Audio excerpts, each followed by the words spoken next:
Dear students, today we will discuss very important chapter, that is role of toxins in plant pathogenesis. I am Dr. I.P. Sachan and this lecture is for those students who are pursuing their UG and PG degree programs in botany, plant pathology and agriculture. Now, what is toxin? Toxins may be defined as a microbial metabolite excreted or released by live cells and are produced as a result of host pathogen interaction. If a pathogen excretes toxins as metabolite, then it is known as exotoxin, and when it is released after the death of the pathogen, then it is endotoxin. So toxins are very lethal substances secreted by pathogen in host pathogen interaction complex, and these toxins act on living host protoplasts to in disease symptoms. And toxins are simple molecules with low molecular weight, and because of their very small size, they are extremely mobile inside the host cells and easily reach the subcellular level of the host and damage different uh, structures, for example, plasma membrane.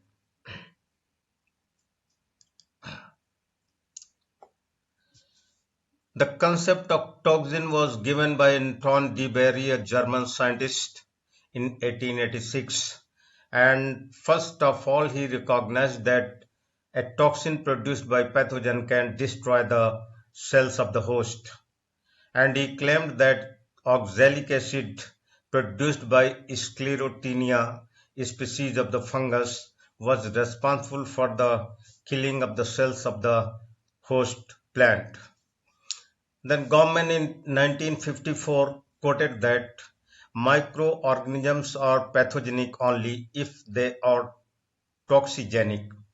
Means a pathogen can never be a successful pathogen unless it is toxigenic.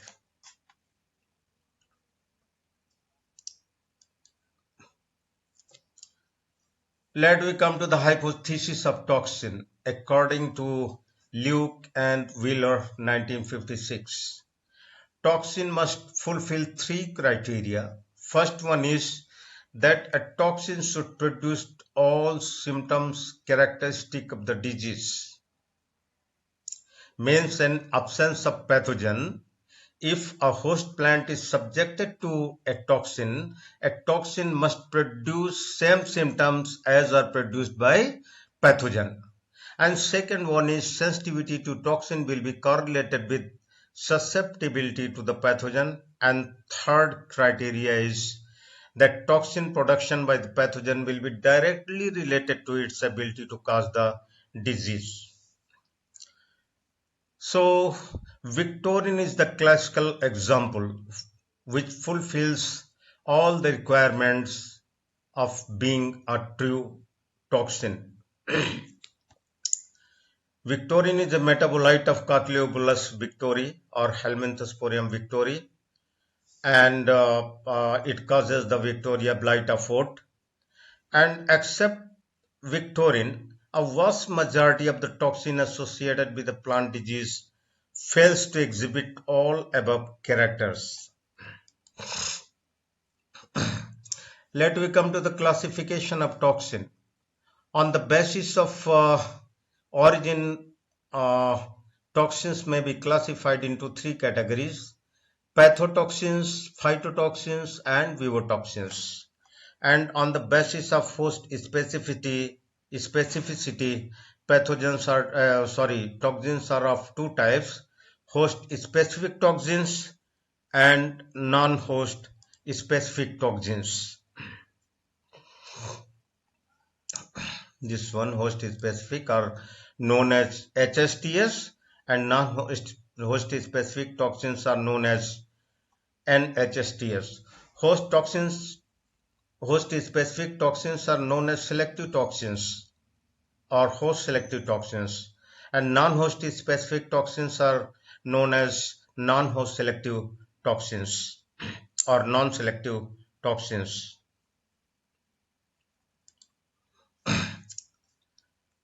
So, on the basis of origin, three types of pathogens are described. First one is the pathotoxin. Wheeler and Luke in 1963 gave the concept of pathotoxin and described a few characters which are essential for being a pathotoxin. Number one, that these are host-specific toxins. Second one is most of these toxins are produced by pathogen during pathogenesis or host-pathogen interaction.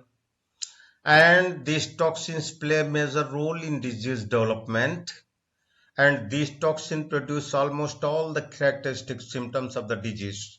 They are highly selective in nature, and in absence of the pathogen, if a host is subjected to these pathotoxins, this pathotoxins produces all type of symptoms which are developed by the pathogen.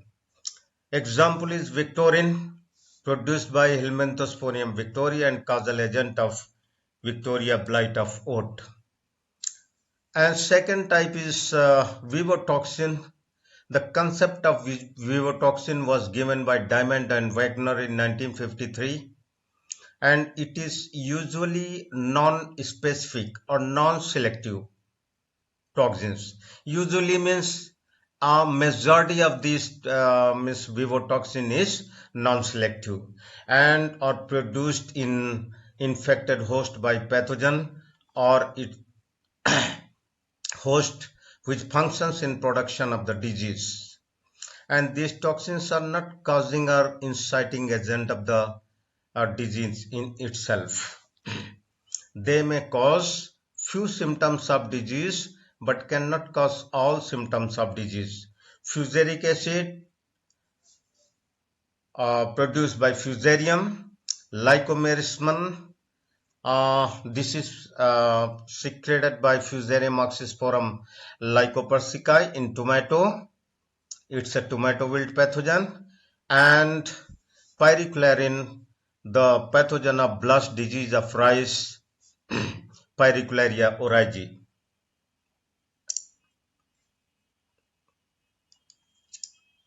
Then third one is phytotoxin. So there is no established relationship between phytotoxin production and pathogenicity of the disease causing agent. And second one is these toxins are produced in host plant due to the host pathogen interaction. And third one is that these toxins are always non-specific or non-host specific or non-selective and can produce few or none of the symptom of the disease but cannot produce all symptom of disease. Example is alternaric acid produced by Alternaria solanae causing the early blight of potato.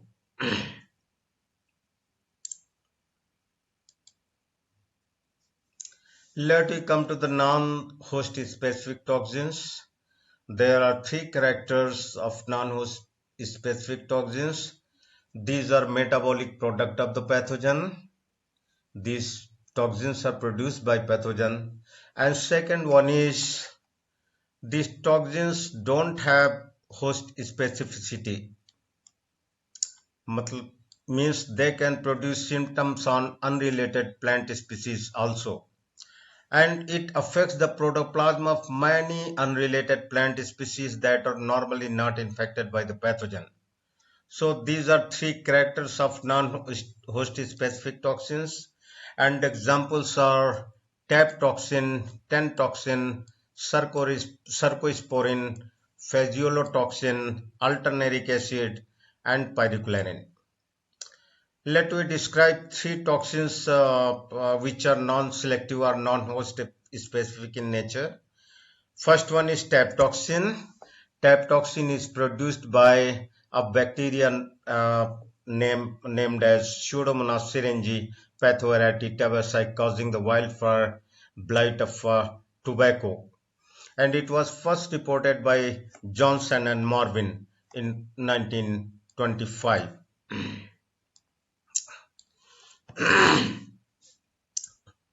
It is dipeptide in nature. And let we come to the next toxin, that is toxin. It is produced by Alternaria alternata and causal agent of spot and chlorosis in seedling of so many crops. And the toxin was isolated and corrected only in 1967, and it was named as toxin.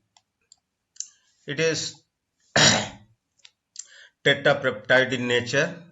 Then third one is the fumaric acid. It is produced by Rhizopus species of the fungus, and it causes the hull rot disease of the almond.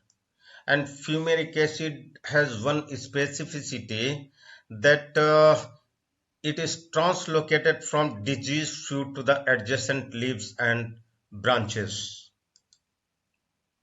So this is the table showing some non-host specific toxins. For example, cercosporin, fumaric acid, oxalic acid, then tentoxin, syringotoxin, uh, uh, alternaric acid. So the toxins produced by which pathogen it is given, and which disease is caused, and what is the chemical nature of the toxin. These things are described in this table. Then host specific toxins or host selective toxins. There are three characters of host specific toxins. These are metabolic product of pathogen and are selectively toxic only to the susceptible host of the plants. If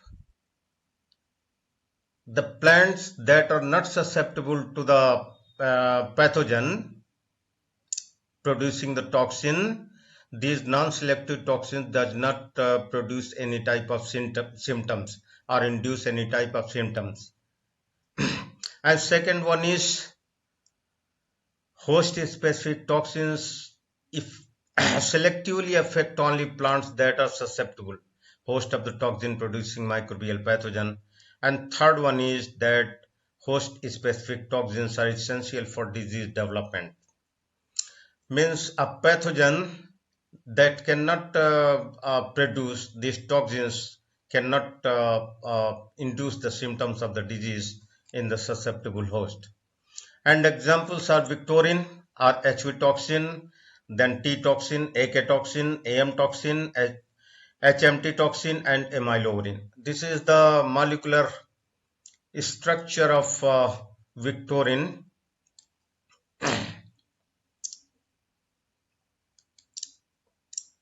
So we'll discuss three examples from the host specific toxins.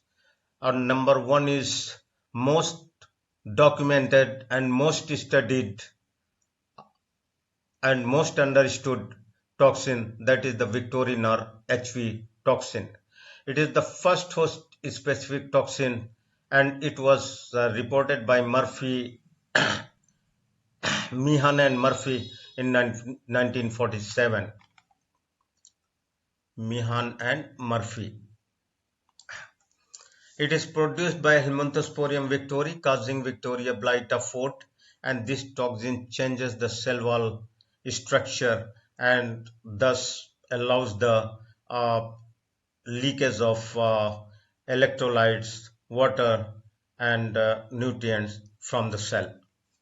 Then echetoxin, it is produced by Alternaria kikusiana, and it is host specific in nature, and it causes the black leak spot of pyrus serotyne, and it is also called as altenin. Then AM toxin is produced by Alternaria mali, fungus named as Alternaria mali, and it causes the blotch disease of apple. Due to this toxin, rapid loss of chlorophyll, and it induces damage to the plasma, lemma, and chloroplast lamella. So the site of action or target site of the AM toxin is chlorophyll, plasma lemma, and chloroplast lamella. So this is the table where few of the source selective toxins are given. For example, ATC toxin, AM toxin, first, second, and third, PM toxin, ABC, and the pathogen producing these toxins, then target site, and then host range, and the disease caused by them. So what is the difference between the selective and non-selective toxins? Selective toxins are selectively toxic only to susceptible host of the plants. Means unrelated species of the plants are not affected by the specific toxins. While the non-host specific toxin can affect the physiology of those plants that are normally not infected by the pathogen. Their host range is wide. And second one is host specific toxins are primary determinant of the disease. It means that these toxins can for sure induce the symptoms of the disease, while non-specific toxins are secondary determinant of the disease. They are not as important as the host-specific toxins are for the production of disease symptoms. Third one is host-specific toxins produce all the essential symptoms of disease. But non-selective toxin can produce few or none symptom of the disease. So these are three basic differences: selective and non-selective toxins. Then question comes: what is the target site of host-specific toxins? So all the organelles of the plant cell, including your Golgi operators, then mitochondria, then chloroplast, nucleus. All of these organelles are affected by host-specific toxins. Plasma, membrane, vacuoles.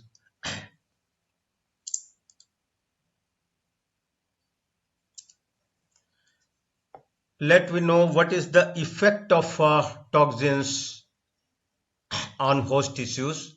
Number one, it changes the cell permeability. Toxin kill plant cell by altering the permeability of the plasma membrane, allowing the leakage of water, electrolytes, and nutrients which are used by pathogen. And second one is, example, the model example is that of that is cercosporin, mode of action of cercosporin. When cercosporin comes into the contact of sunlight, then excited triplet state is there, and this toxin cercosporin reacts with oxygen to produce toxic species of the singlet oxygen and superoxide.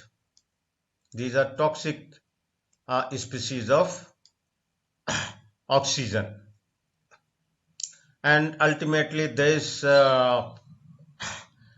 damage in the plasma membrane or cell membrane, and there is leakage of electrolyte and nutrient, and ultimately or consequently there is the death of the cell, and these nutrients are utilized by the pathogen. Second one is disruption of normal metabolic processes in host.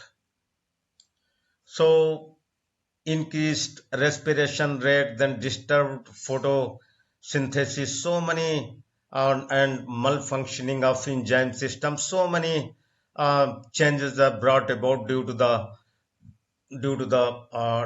toxins. And third one is toxins interfere with the growth regulatory system of the host. Bacani disease, uh, it or foolish seedling disease of rice. It is caused by Gibberella fusicorae.